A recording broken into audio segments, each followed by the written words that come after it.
What is up, everybody? Welcome back to another episode of Murder Unscripted, the show that shatters the fourth wall and immerses you guys in the true crime genre like never before. I am your host, Ed Hydock, along with my co-host, the lovely Melissa Spivey. So lovely. Hello. Keep telling yourself that. Well, we have a very special episode today because for this entire month, we've been talking about best friends have committed cold-blooded murder together.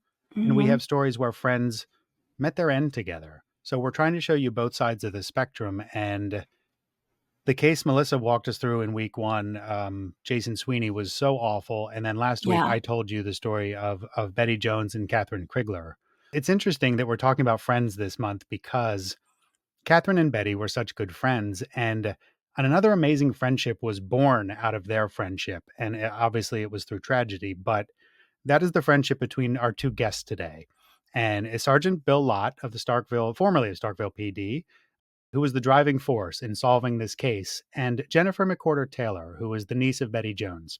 And I'm honored to not only say that I got to work with them on our Cold Case Files spinoff series last summer, but I also got to witness the bond between them. And I'm even more honored to introduce them to you today so you can see why I love them so much. So without further ado, Sergeant Bill Lott and Jennifer McWhorter Taylor. Yay. Hey. Hey. Hi. What is up? So I am so excited to see you guys. It has been almost a year? Over a year. Almost a year. Yeah. Crazy. Well, it is awesome. I am so thrilled to have you guys here. And it's just seeing your faces again is awesome. Thank you. Yeah. So before we get started here, I want to ask you kind of the $1 million question. So we told the Cold Case Files episode, Jennifer, was that your first experience on a show talking about this case? My mom did something on a different station, and it was not a good experience. But I will say A&E and you and your help was phenomenal. I really appreciate that. And that was what I was going to get into is, so why did you, I know, Bill, you've done a couple shows now and done some TV, but why did you agree to do this podcast with us? For me personally, it was the way you respected me and my family. It was the way you guided us through everything. It's the way we were treated. Mm-hmm. Good. And, I want to be an advocate for people. And I have a coworker, a former coworker whose son was murdered, and they still don't have answers. Just to get the message out that never give up hope and have someone just dig their heels in to the mud and just never give up. Yeah. Good. How about you, Bill? Why us? First of all, I didn't really want to do this, but Jennifer told me I was because she wants to be a victim's advocate for people that, thinking about this case, the parameters of this case. It's a 28-year unsolved murder case.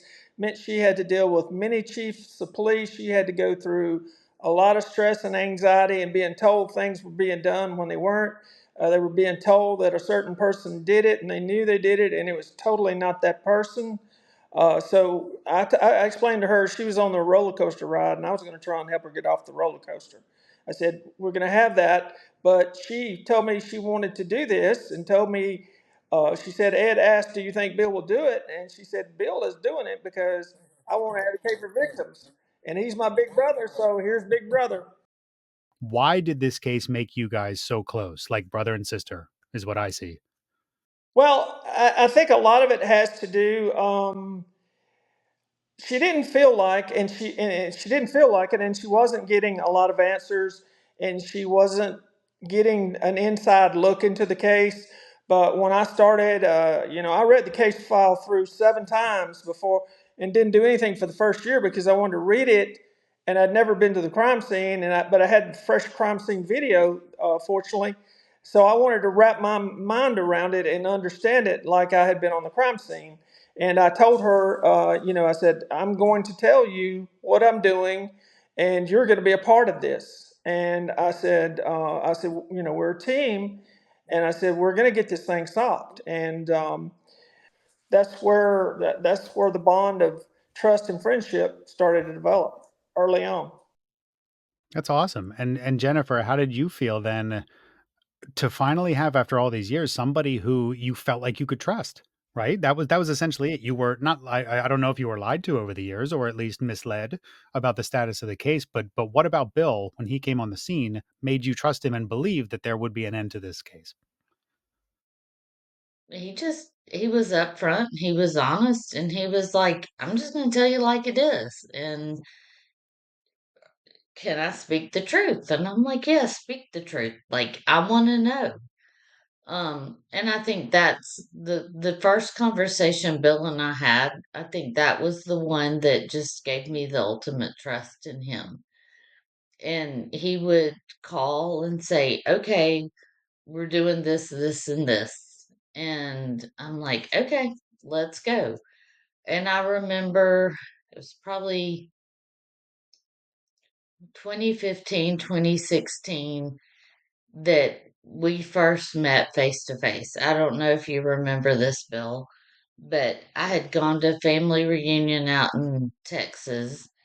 And on my way back, I stopped by and Bill met me at the police station, and we rode out to where Miss Krugler's house was. And I'm like, okay, well, let's go to Aunt Bet's house. And I think that kind of connected us a little bit. Um, for him just to take a Sunday off and meet me and let me drive him around and show him different things, I think that's when we clicked. Like, he was just, Bill's phenomenal. That's all I have to say is Bill's phenomenal. I agree. And then just, I think that's what's clicked. It's like, okay, here's Miss Krugler's house. Let me drive you to Aunt Bet's house, which is what, Bill? Less than 2 miles from each other. I mean, it was really close. Yeah, it was probably within Yeah. 16 blocks of each other. And something else she's hitting on is I'd already been trained in a lot of this, and I'd already decided that the case was sexual homicide of the elderly, where the guy kills, and there's a lot of variables that go into sexual homicide of the elderly. These people generally live within 6 blocks of the person they killed. They generally have stalked that person. That person knows them, not necessarily knows them like I know you, Ed, or Jennifer, but you see them in the grocery store, you see them that way, and they stalk. There's a lot of um, things that go into that, and there's a lot of study. If you ever want to look it up, like sexual homicide of the elderly, it'll tell you a lot of things about their methodology, and that's really good. That's why empirically the science of investigation is improving, but the one part that's stagnating right now is uh, DNA evidence. I'm really frustrated by where it's at. It hasn't grown since '95, really. There's been exceptions like our case, but by and large, DNA is not even being um, used in the way it could be to solve serial rapists or other serial killers. People are not using genetic Hmm. genealogy or familial Well, DNA. so hold that thought, because before Jennifer said something interesting. So when she was talking about when she met you, that the focus was on someone, and we had brought up Evan Fager last week. Just talking, we talked in facts, and I didn't want to drag him through the mud because we talked about why he was a suspect, but at the same time, he was just a kid with some issues. He didn't make him a murderer. Yeah, it's really frustrating to me because my train of thought in my school is, you know, fortunately I went to college and, psychology was part of it, but there's a thing called confirmation bias. And when you're investigating and I hate the term when somebody says, oh, I think he's good for it. That's the most ignorant thing I've ever heard said because no person is good for it. When I start investigating somebody, I investigate to prove them innocent. Okay. That way I'm objectively trying to remove them from being investigated, not trying to pin it on them, because confirmation bias is in all aspects of society today. We see it right now. Everybody looks at stuff that influences them to think a certain way, and they don't look at the alternative or do their research. And as like I told you, Ed, earlier, always taught my daughter never to speak in absolutes, because you tend to deceive or lie to yourself. Because if you say you never, or you never do this, or you always do that, I tell my daughter, no, don't say that, because that's not the way it is. I said, That's a maybe lie. most Yep. of the time, because you box yourself in thinking that way. And if you're going to investigate something, I mean, Evan was the perfect circumstantial suspect there ever was. He made knives. Victim was killed with a knife. He wore plastic gloves all the time. But if you knew the reason why he did, and people didn't finish those sentences when they were talking in public, that he wore them because he delivered newspapers, and on and on. And yes, he made irresponsible, ignorant teenage. He got asked one time, Evan, did you do it by a person at a gas station? And Evan was a smart aleck. He said, well, the good Evan didn't, but he said the good Evan didn't do it, but the bad Evan could have. So that's not the thing. That's not the kind of things you say when you're a suspect or a person of interest, and you have blonde hair and blue eyes and spiked blonde hair and live less than a rock's throw from the Absolutely. victim. You know, I told you the story also. I was going about the last month. I knew I was fixing to get the results from genetic genealogy at Parabon and going to know who my guy was, or you know which family I needed to investigate. So I'm going to Walmart and picking some stuff up, and this guy that was an alderman and had fired the chief that wouldn't arrest Evan said, "Have you found your killer yet?" And I said, "No, sir." He said, well, I know who it is. And I said, who is that? And he said, Evan Fager. I said, well, I tested Evan's DNA. He's not a match. He said, well, your DNA is wrong. And the only answer you give a person like that is yes, sir, and keep walking. And Yeah. Bill, like, with Evan being so heavily looked at, your view on the death penalty changed, sort of, right? Because of this case? Yes, it made me realize, I realized, like I said, the pressure was put on the chief at the time, Bud Maxey, great chief, very smart, intelligent. He'd been over the homicide division in Tampa. He was a captain in that, so he knew his stuff. So he was an investigator who retired and was the chief, and he knew it was a circumstantial case. So they were not happy he would not arrest somebody, so it became political. And trust me, in our county and around our town, word on the street was that Evan did this, and they mentioned all those things. Of course, it was all circumstantial. And if he had been arrested, he would have been indicted. Simply off that statement could have got him, and then he would have been found guilty. He would have been put to death, and I would have never investigated this case, and they would have put to death somebody who was not guilty in this case. Unbelievable. And it really does speak to making sure you have your I's dotted and your T's crossed as an investigator. And you don't suffer from confirmation bias, that you're making a round peg fit a square peg. You simply cannot do that in an investigation. You have to be objective. They targeted Evan Fager, and I just, I mean, in the beginning, we were led to believe he was it, and it breaks my heart because it wasn't him, and had and my parents fought the good fight because they were like, we need proof. It didn't really dawn on me until, Bill, you put it that way. Michael DeVaughn walks free. Evan Fager goes to the grave being labeled a cold-blooded killer and a sexual predator. And it just has such a snowball effect. And right, and based on political beliefs, I mean, I'm very conservative, but when it comes to the death penalty, I've learned something from this, that you better know that you know that you know. But there's a thing called Project Innocence, and when I was going to all these different cold case schools, they were telling me about Project Innocence, and I thought it was the coolest thing.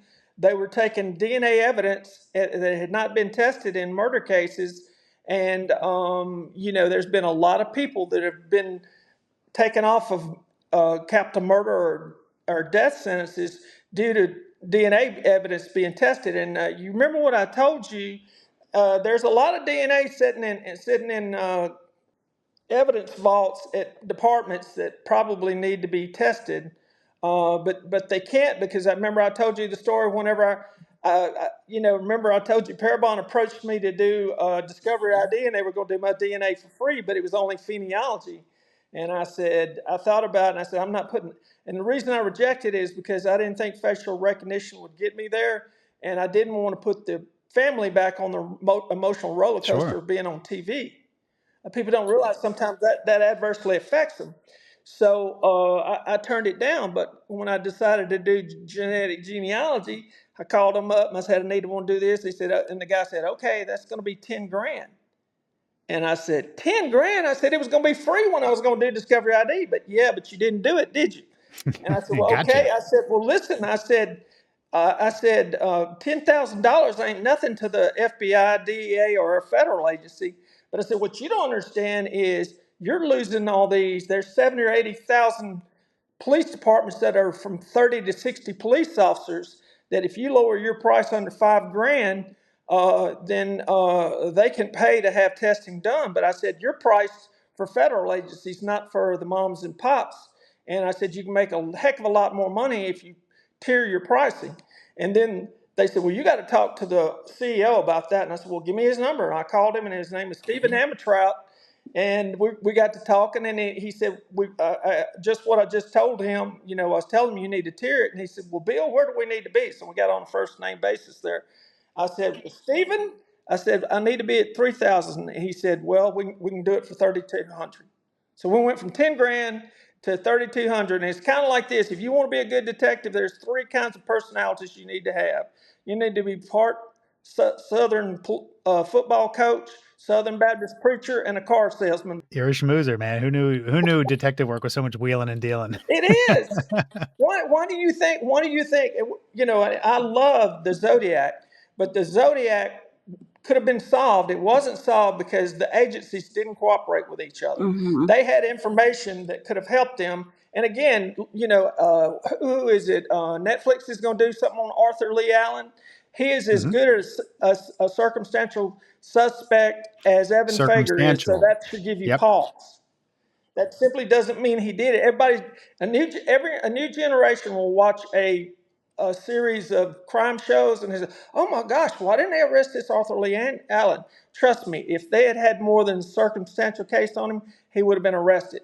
But the agencies were not. In all these cases, these schools I went to, I got to talk to detectives that had worked on Zodiac and John Benet Ramsey and Green River, and it was really interesting for me. Then that's my murder porn is Zodiac, Green River, and John Benet Ramsey. And John Benet Ramsey will never be solved because the crime scene was tainted, because when they originally went in the house, it was a missing person, and everybody and his brother was in that house.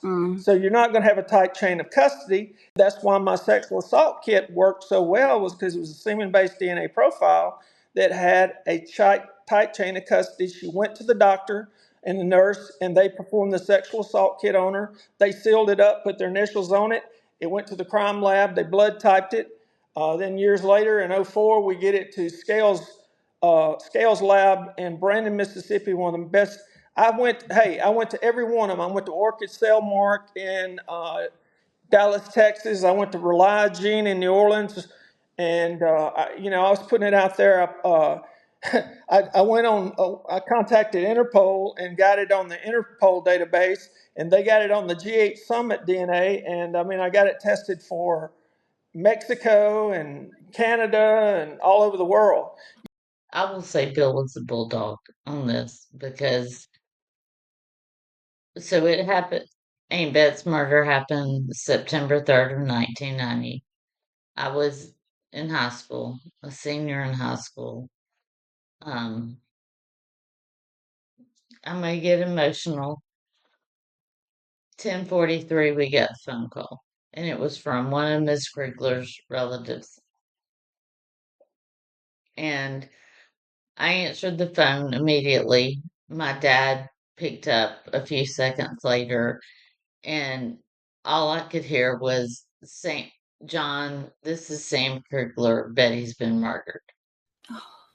And it was just like, at that point in time in my life, my aunt was my mom. My aunt and I were really, really close. And it was hard. Like, I remember running up the stairs, waking my mom up and saying, "It's not true, it's not true." Unfortunately, it was. Um, and my mom took it on for a few years. I moved into college. I went on to college at Mississippi State University. I left Mississippi State, graduated, went to Texas to work for the extension service over there. And I'm just like, you know what? This is my passion. This is my call. We're gonna solve this. So that's how Bill and I got connected, is because I became the spokesperson for the family. And I do remember in October 5th, Bill calls me. I'm at a conference, and he calls me and he says, "Hey, we need to talk." I'm like, "Okay, let me step out of my conference." And he's like, "We have DNA, we have a match. Like, we're we're taking it down." And so I was like, "Okay." He's like, "When you get to Atlanta, call me." Now I called him and he's like, "Okay, we'll either get it within 24 hours or we'll get results by Monday." And this was, Bill, was it was 2018, wasn't it? Yeah, it was Yeah, 2018. yeah. I'm like, "Okay, I'm good." Well, I'm waiting for it's not the person we thought it was. Mhm. Right. Yeah, and at first, when we start first getting all those no's, we were going Can you again. We were let going. me finish my story, please? Yes, ma'am. Thank you. You're welcome. So I get home on a Friday night. I, I pulled off before I even left the parking lot. I called Bill. I'm like, "Okay, I'm here." And he was like, "William's taking it down, the DNA down to Scales Lab." I'm like, "Oh, okay." So I'm thinking we'll get 4 days testing done. And I'm not expecting anything.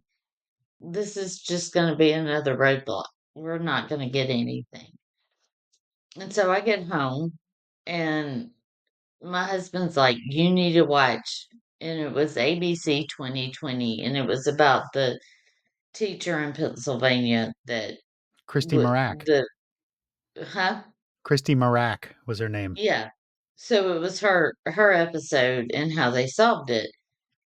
And my husband's like, "Okay, we might be on the right path." And I'm like, "Okay, we're good." Do you know what's funny? I was a producer for a little bit on that episode, which is very weird because it came full circle. Yeah, it does. But so I was watching it and I'm like, I just told my husband, I'm like, "I can't watch it. I just need to go to bed. I just need to relax. I don't want to think about any of this." And so on October 6th, we were both up by 7 o'clock, my husband and I, and he was like, "I need to take your car in for an oil change." I'm like, "Just go ahead and go." And he's like, "But something's holding me back." And I'm like, "Just go ahead and go. Nothing's gonna happen today." And he left, and within 10 minutes after him leaving, Bill calls and says, "We got him." Wow. And I'm like, "What?" And he's like, "Well, no." He didn't say we got him. He's like, "What are you doing?" I'm like, "I'm watching this ABC episode of 2020 that I told you about." He's like, "Well, it doesn't pertain to us." I'm like, "Yeah, it kind of does." He's like, "No, it doesn't pertain to us." No, it doesn't. Wink, wink. Yeah. Well, in my mind, it did pertain to us because Sure, you it didn't was know. what our path to get something solved. And he was finally like, "Jennifer, turn the daggum TV off and sit down and listen to me." And so I Yeah. did. And he was like, "We got him." And I'm like, "You what?" Like, "Huh?" He's like, "We got him." And I'm like, "Okay." And the biggest thing for me was, do you want me to call your mom or are you going to call your mom?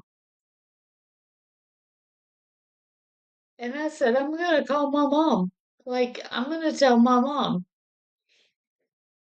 And so Bill was telling me everything that was going on. And I'm just thinking, oh my gosh, we're at the end. Like, we're there. To see you getting choked up over the results, the end, like that weight that was lifted off your shoulders, I imagine was tenfold compared to everything you'd been through. And it truly was. But it was like, I think Bill and I had been through a journey and we just kept being told no, no, no, no. And then all of a sudden we've got him. And um, I'm sorry, I'm tearing up. It's It, okay.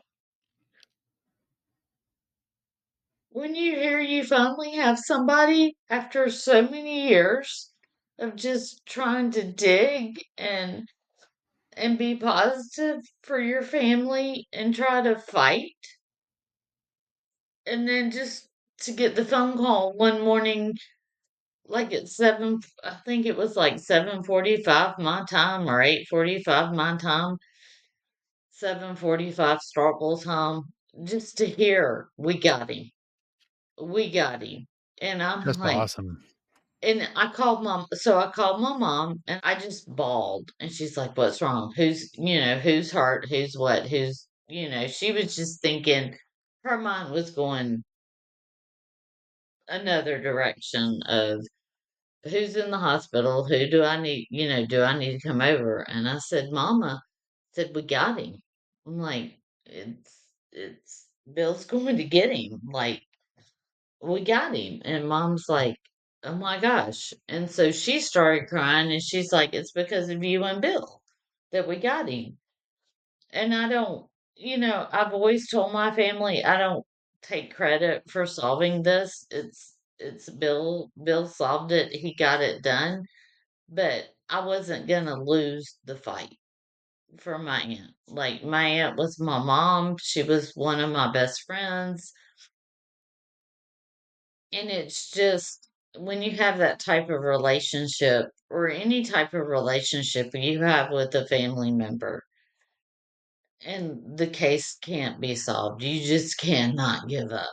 And that's my message to people today is don't give up. Somebody has to keep antagonizing, for lack of a better word, the police or whoever. Bill, was this the first case that you used familial DNA? It was genetic genealogies, the one we used, Okay. uh, because familial DNA search is a software program, and what it does. Because first, I got to explain CODIS to you. CODIS was developed in 1995, and the American Civil Liberties Union challenged it and didn't want DNA to be a thing. They thought it was too invasive. So they made an agreement with everybody in the Department of Justice and the CODIS database that it would only look for the 16 sets of two numbers for the individual.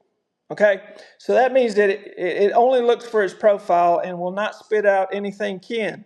Well, familial DNA was a program developed by a guy in Colorado at the Denver Crime Lab, and it's just a software program. And what it does is it compares.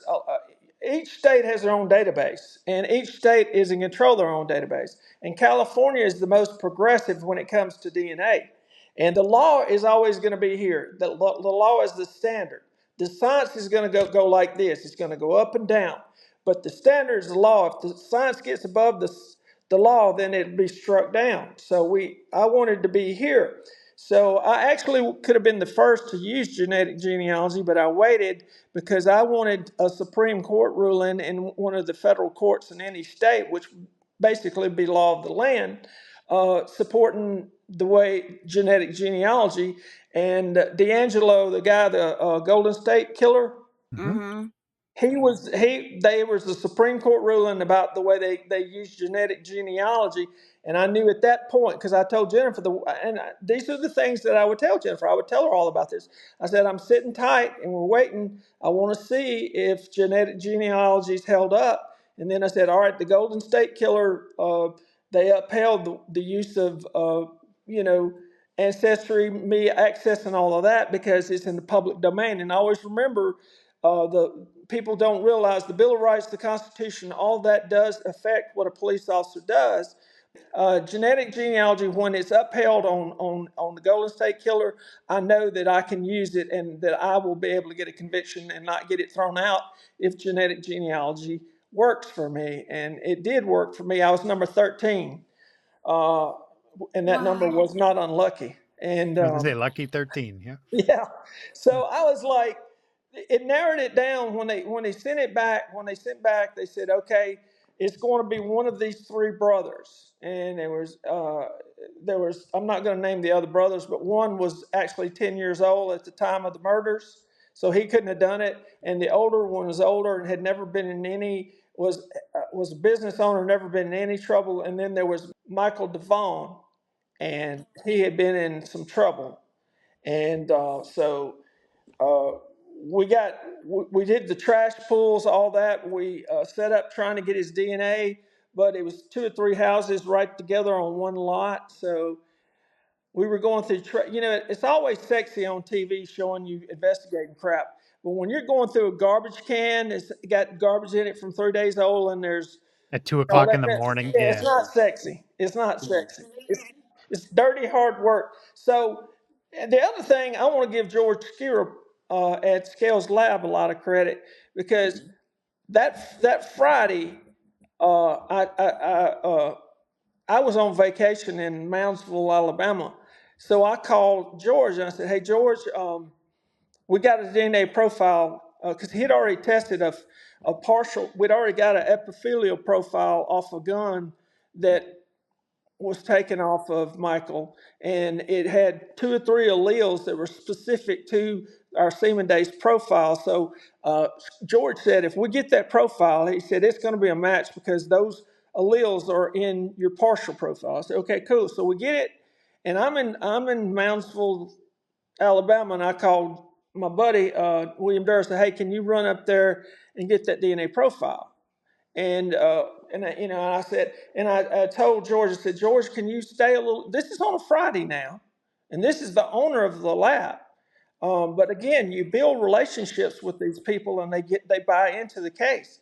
And he said, yeah, I'll wait for him. It said no matter how late it takes him to get down there. So William takes it down there, and I said, I called him, yeah, I got it down there. And so I'm thinking it's going to be a couple of days.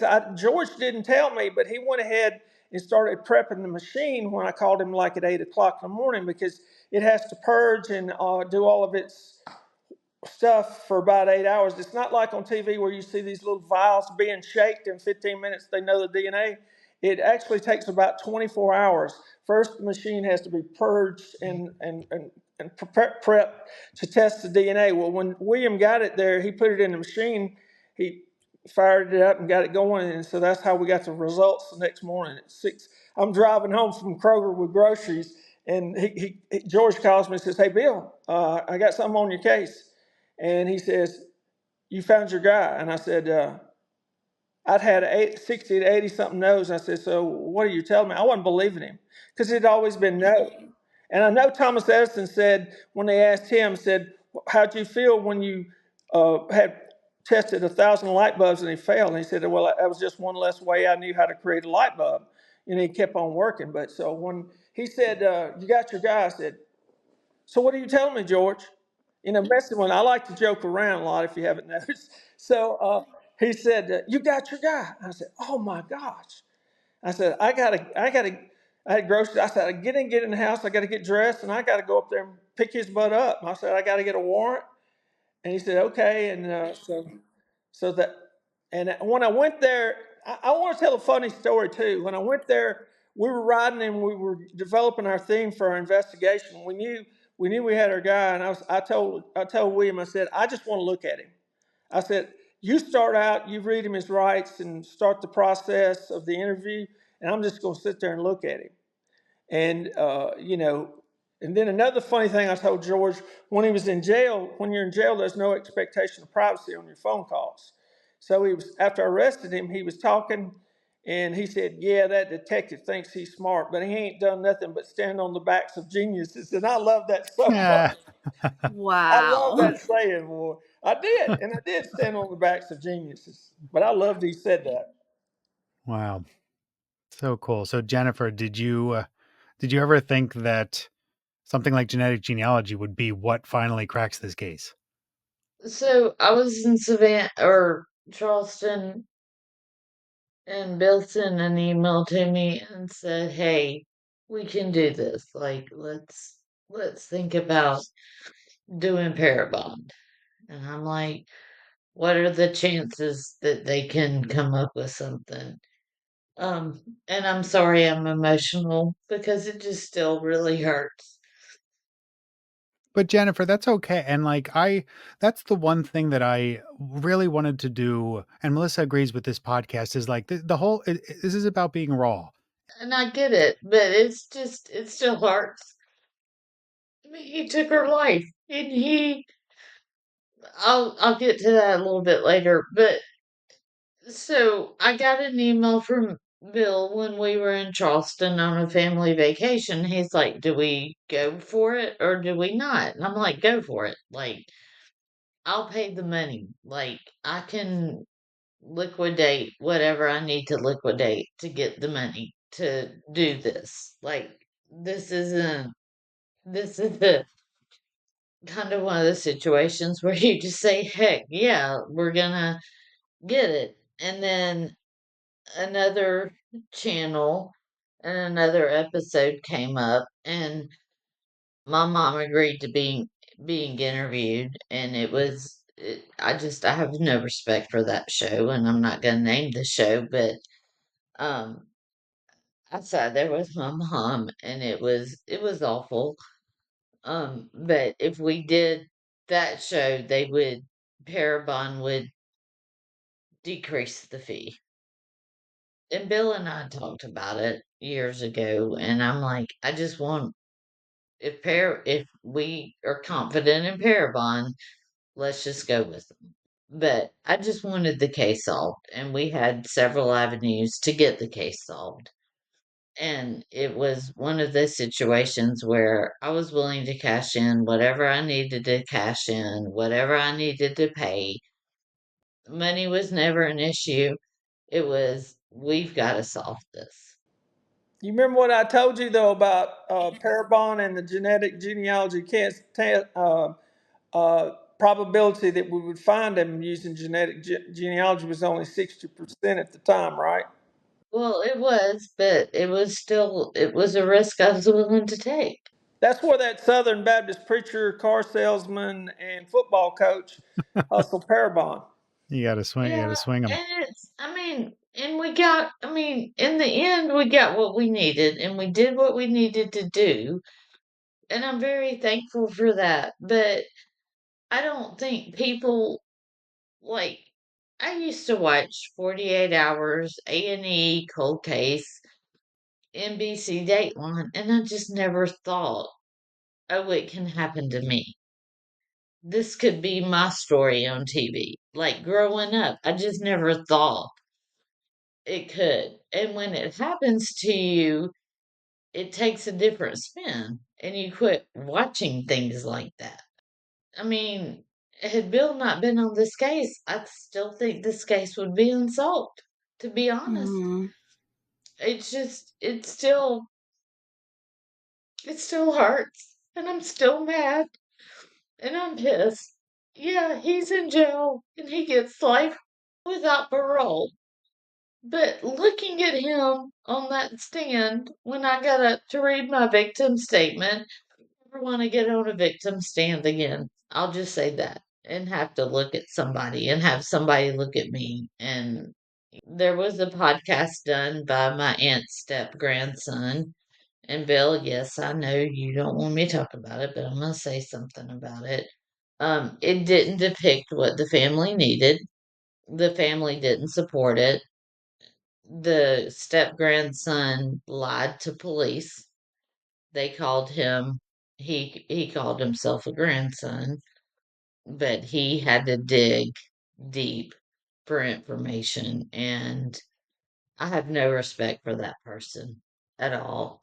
When you work for someone, I had to keep a level of decorum. So I'm not even going to air my opinions about the whole thing on this because it's not my story to tell. I was hired to help tell a story, and that's the direction that the network wanted to go. So I know I was kind of in the middle of a family, two families who had different opinions on everything. And I want to believe that his intentions were pure, but then when I talk to you, I feel differently.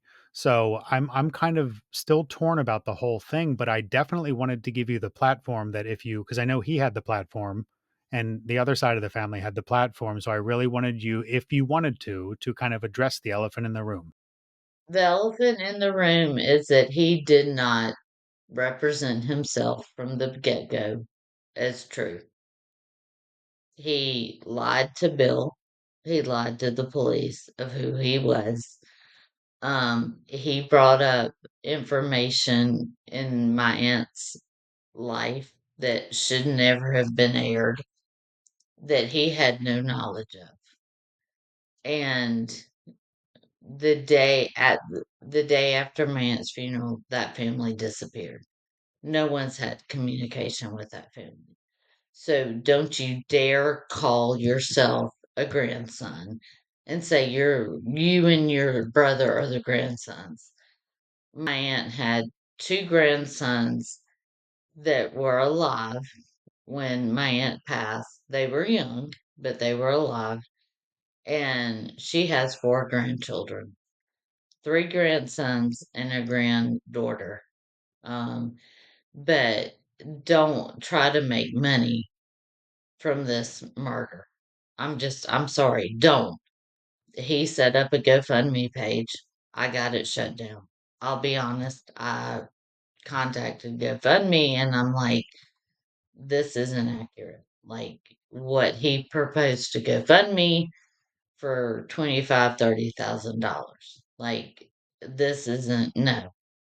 Like he misportrayed himself to people in the athletic department that that was incorrect. Oh my goodness.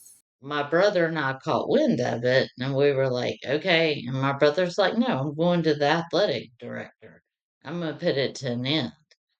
So he didn't get he didn't get what he wanted. And then my brother and I get attacked because we're not sympathetic. We're not this, we're not that. And I'm like, y'all don't know family dynamics. This was a step grandson who misportrayed himself to police because Bill will tell you, Bill, did he not say he was a grandson? He told me as an immediate family member because when he first came to talk to me, I told him, I said, I only have one point of contact per family. But he says, but I've driven all this way. I said, well, I can tell you the story. And that's when he says, I said, but I don't think you really were ready to hear it. And he says about it on his podcast. But I think this is the most important part we can make about this. When he was doing his podcast, after he talked to me, I didn't tell him at the time, but I was only a month away from getting Michael DeVaugh's name.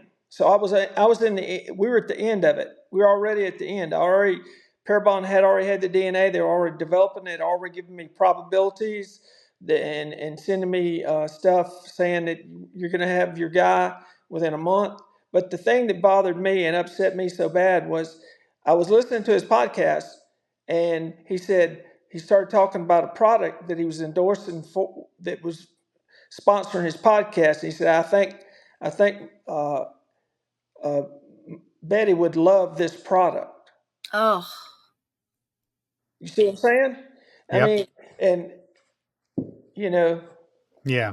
Left a bad taste in your mouth. yeah. And if he'd been a true grandchild or whatever, it really knew her, he would have called her Bet, right, Jennifer? Yep. So he wasn't even using the correct, familial name for Betty, which was Bet. it was him endorsing products, but it was him bringing up things that had happened in my aunt's life. And I honestly don't want to go into that, but Please things don't. Yeah. that Yeah. he brought up that he had no knowledge of, his family had no knowledge of. And he's saying, oh, well, this was awful and this was this. And it was just, it was very disturbing. I mean, he's just a fraud and all he wants is money. You bring up in your pocket, so I'm gonna go there. And Bill, just be quiet. You bring up in Bill's your like, oh, God. podcast, yeah, I know. Because he asked me for pictures. Like he called me and's like, "Oh, I'm doing this podcast and this is gonna be great." Fine. But he's like, "Oh, I don't have any pictures." So he wanted me to provide all these pictures. And I'm like, something's just not setting right. And so he shows all these pictures on this podcast, and I'm like, okay, but you lost all your pictures. And he brings up, this was probably in 56. My aunt had a daughter. The daughter was in the car. She opened the door, fell out of the car. My aunt accidentally ran over. And that's a whole podcast of his is, oh, well, this must have been. You don't know that. Like, why are you even speaking to that? Like, he has no rhyme or reason to talk about it. There is if you go on the website for the podcast, there's all the pictures that you were describing and the headlines about that incident. And I think the part that gets me is that if you didn't know this side of the story, if you just look at that at face value, it's everything that he says it is, you know? The whole podcast is disgusting. It's just disgusting. And his lies are disgusting. Well, I'm sorry that we had to, in order to produce the Cold Case Files episode, there was a caveat, and Yeah, I it know. has. I know, so I'm sorry that it came to that because if it were up to me, there would not have been a caveat. So that's all I'll say on that. No, it's just, I don't want him to get any fame or recognition. And I've been attacked by high school friends that have friended him. And why are you so angry at him? And why are you so this? And why are you so that? I'm like, it's between family. Well, I appreciate you putting your feelings. I know how hard it was for you to agree to him participating in the episode and at least allowing us to interview him. And I'm hoping that I haven't seen it. So we talked about this last week, this is the first case I've done that hasn't aired yet. Like I can't believe I was infuriated that this has not aired yet. I'm infuriated for you guys because you're the ones giving your time and emotions to tell these stories. And it's been over a year now. And I know we have an air date, but holy cow, like, come on. But one of the things Melissa and I were talking about was that she was surprised to hear that you had never participated in a show before. Because I know and the fact that whole, I think it was the CBS episode that was done was all It about was how he's 48 hours. Let's just go ahead. 48 hours, knock, knock. Yes, they bold-faced lied because they were going to have me next to my mom. And when we got there, I was pushed off to the side. I'll admit it. And it upset my mom. It upset me. And then I have no respect for CBS at this point in time. I really don't. And that's why my mom won't do another broadcast. I mean, Bill may have had a good experience with them, but we didn't, and I left in tears, and my mom left shaking, and that's not acceptable to me. Jennifer, what was your experience doing in the interview with Ed for the Cold Case Files spinoff? Like, for a family member of the victim who had never been on TV, like, what was it? What was the process like, and what was it like to have to relive it? I mean, reliving it was okay. I just had Ed in my ear. You have to say Betty, or you have to say this. Like, I'm just I'm giving you a sorry. hard Yeah, time. that's No, no, I know. no, It's it yeah. was like I talk about her. I don't say Aunt Beth, or I don't say this. So I was like, she did this, and it's like you have to say her name. And I'm like, okay. Hmm. It was a good experience, and I felt very supported through the whole thing. I mean, Ed was great. We got there. Bill came with me. He drove me there because that was the only way I was going to do it. Was like, I need someone that would support me. Um, my dad wanted to take me, and I'm like, if my dad takes me, there's not going to be any way on God's green earth I'm going to end up where I need to end up. So the A&E experience was 10 times better than what I saw my mom. I'm really glad about that, and I appreciate you saying that. And I'll never ever forget what you said to me. And this was not that long ago that you told me because we were talking about this air date and how it has not aired yet. And you're like, even if it doesn't air, I feel at peace. Like I've never seen someone with that kind of foresight to think that like I told my story, whether if a million people see it or nobody sees it, it's like off my chest. So that was kind of interesting to me. Well, and it's correct. It was like I felt like I was telling my story. Um, you had given the yellow roses. Um, it was a release, and you see, I'm still wearing the necklace.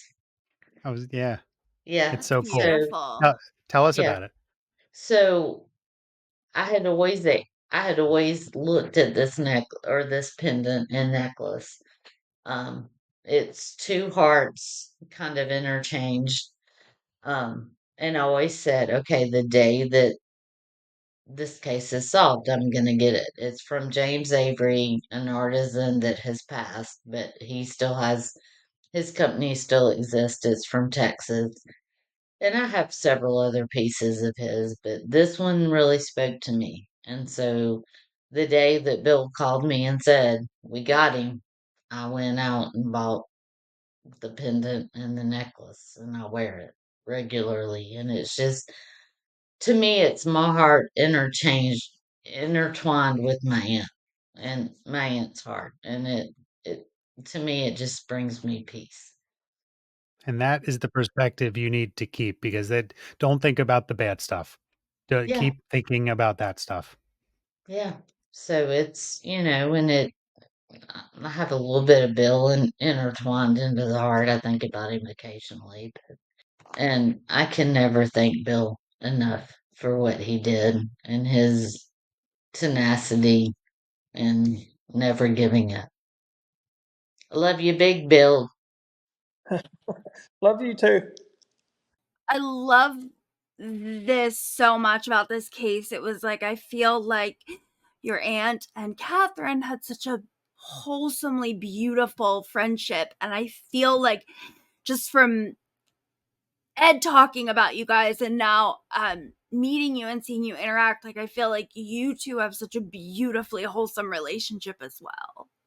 With Jennifer, it was just because I knew the course of the story. I knew how much of a roller coaster she had been on, and how much crap she had been told. But you could have easily like maintained this relationship with her during the case and then when it ended and then over the like time has passed now. You could have easily like maybe send Christmas cards to each other, but you guys are tight.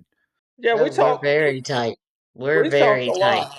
Like, he's my big brother. I mean, if I have an issue or something going on, and I just call him up and say, hey, take my kid out to dinner. He's not doing well. Like, just, And I'll do that. it's, and he does. And She'd come in my office and say, "How's things going?" And you have a murder notebook or a murder journal that you keep if you're smart, especially when you're working if you work a murder, you better have a journal. Is all I got Murder to tell you. book, yep. Yeah, murder book. So I throw it across the table. Here, read this. This is what I've done in the last week or so. I felt like I had to get her involved with the case because she called on every anniversary.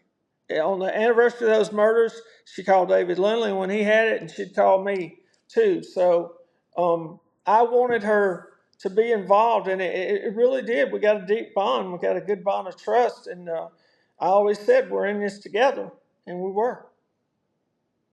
Hey, when was that time you called and the dispatch and you asked where I was and they told you I was homesick or something like that? Yeah, I think that was one of the first calls I made. They're like, "Oh, he's Well, off. He's not here." And 5 minutes later, I get a phone call from Bill. It's like, "Hey," I'm like, "Oh, thought you were yeah, sick." But yeah. The dispatcher called me and said, "There's some crazy lady calling here wanting to talk to you, and she won't take no for an answer." yeah, Just working on this case was not my only duties, and a lot of times what I would do is I come in, I'd sleep about 4 hours. I'd come in at midnight and work till late a.m. Uh, doing stuff like with email and all the other business I had to do, and worked out a deal, especially the last few years of the case. And then, and I would work from midnight till 5 p.m. and so that I could work on the case during the day because you had to contact labs and all this. So the damn city got a lot of free time, for that. I did a lot of it on my own time.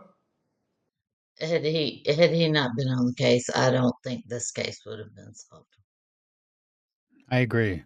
And before we go, I have one story that I want to tell you guys because I don't know if I may have told you, I may have not have. So, Jennifer, your interview was the last one that I did in my career.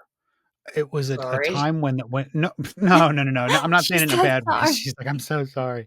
No, I'm saying it in the respect that like the future was so uncertain, and your interview was literally the last day of the last shoot that I was contracted for, and I haven't worked in the industry since, and I'm dying to get back. But when I left Starkville that day, I was rushing to get a flight. I forget what airport I flew out of, but I left the crew. I barely said goodbye to anybody because I think Jennifer, I like ran out. I was like, "Thank you so much, gotta go," and I Yeah, like you grabbed my did. bag It and ran. was we were eating lunch or ordering Yeah, lunch or something and like that that. place was awesome. Yeah, it was in that little. There was like a golf club, I think, Yeah. and so I left, and I had a connecting flight in Charlotte. So I ran out of there. I had like a 2 hour drive to the airport. Got there, made the first flight, and we got on that plane, and they were waiting for one family, and it was like 20 minutes, 30 minutes. We're all just sitting on the plane, and they held it for one family who was late, and they showed up, and by that time it was like 40 minutes behind schedule, and I'm like, I have a connecting flight. So got to Charlotte, and we're still in the air, and as soon as I got service again, it was like, your flight is boarding to Philadelphia, and I just wanted to get home. It was so hot where we were, and I was ready to be done, but I was so scared that was the end of the road for me. I was like, it was like a weight off my shoulder too. I was like 20 years in doing this, and this was the end of it, or what I thought. And I ended up making my flight. I ran full sprint. I was in these stupid loafers that had no support, and I'm ugly running through the airport, and my bags flopping everywhere. And I sprint to my gate, and I make it home. And it was just like this. I remember laying down in bed. I think it was like 2 o'clock in the morning, and it was just like, wow, that was the end of it. And it was like so emotional, and just everything had ended. Well, I just want to say thank you for doing it and guiding me through the interview process. Um, it for me it was closure. Uh, and I definitely want to send several shout outs to Bill because if it weren't for Bill, we wouldn't be here today.